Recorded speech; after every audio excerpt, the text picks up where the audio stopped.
We wanted this for so long, and every day I wake up and I'm like, I'm a mom. The joy of finding out we were having a child was amazing. So I walk in the door from this trip, and there's a huge sign that says, "Congratulations, we're having twins." And I said, "What?" On the ultrasound, Camden was this very kind of wild, seemingly outgoing kiddo. He was basically left no room for Finn to spread out. And whenever they went to Finn in the ultrasound, like Camden's little hand would come through. Yeah. You don't think anything can go wrong.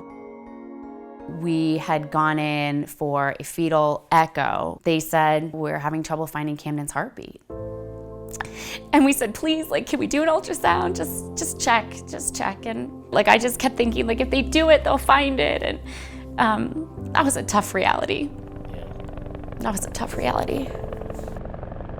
Camden calmly came out and gave Finn the opportunity to have a couple more days inside. I think Camden is one of the most selfless beings that will ever walk through our life. He gave Finn that time. Dr. Donnelly came in and said, okay, we can't stop the labor anymore, so we're gonna do this. You don't even think you can have a baby at 24 weeks. And then the next thing I know, I hear a little voice. He was 1 pound, 7 ounces. He just looked like a fetus. Michael was standing on the opposite side of the isolette, and I said, let me see your wedding ring. And I put it over Finn's hand, and it went clear up to his shoulder. And they're like, oh my God. And then when I got in there to do my cares, he just fought. I mean, he was hitting me with his arms, he was kicking me with his legs, he's pulling at tubes, he's moving his head. I felt like I was going around with Muhammad Ali. It's the will to live. They like lifted the incubator and I could stick like my hand in, and he instantly just wrapped his little fingers, like he just knew. I was like, okay, buddy, like you're gonna be okay. We're gonna do this. This place is a roller coaster of emotions. You know, they'll have good days. He'd gained 25 grams. We would be like throwing cheering a party. And they're gonna have bad days. Like watching a hospital monitor and just saying, come on, bud, like. And it's the parents that cling to those good days. And then we got down to like 1 IV stand. And the lines start to come And out. his lines start to come off. He's got fewer things connected to him.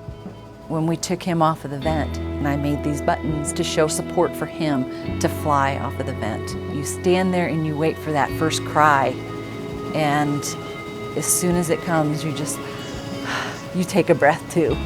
They had such a positive attitude and a positive outlook on this whole thing, and that they, I think, made Finn go home. Not us, I think they did. Suddenly, we were leaving the place where both of our boys were born, and only one was coming home. We didn't truly mourn Camden until after Finn came home from the NICU. His ashes were spread in the mountains.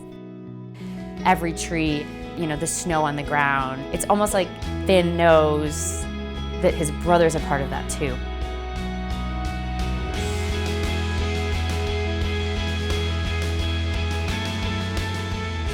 Tonight does not exist without all of you in this room, and we are eternally grateful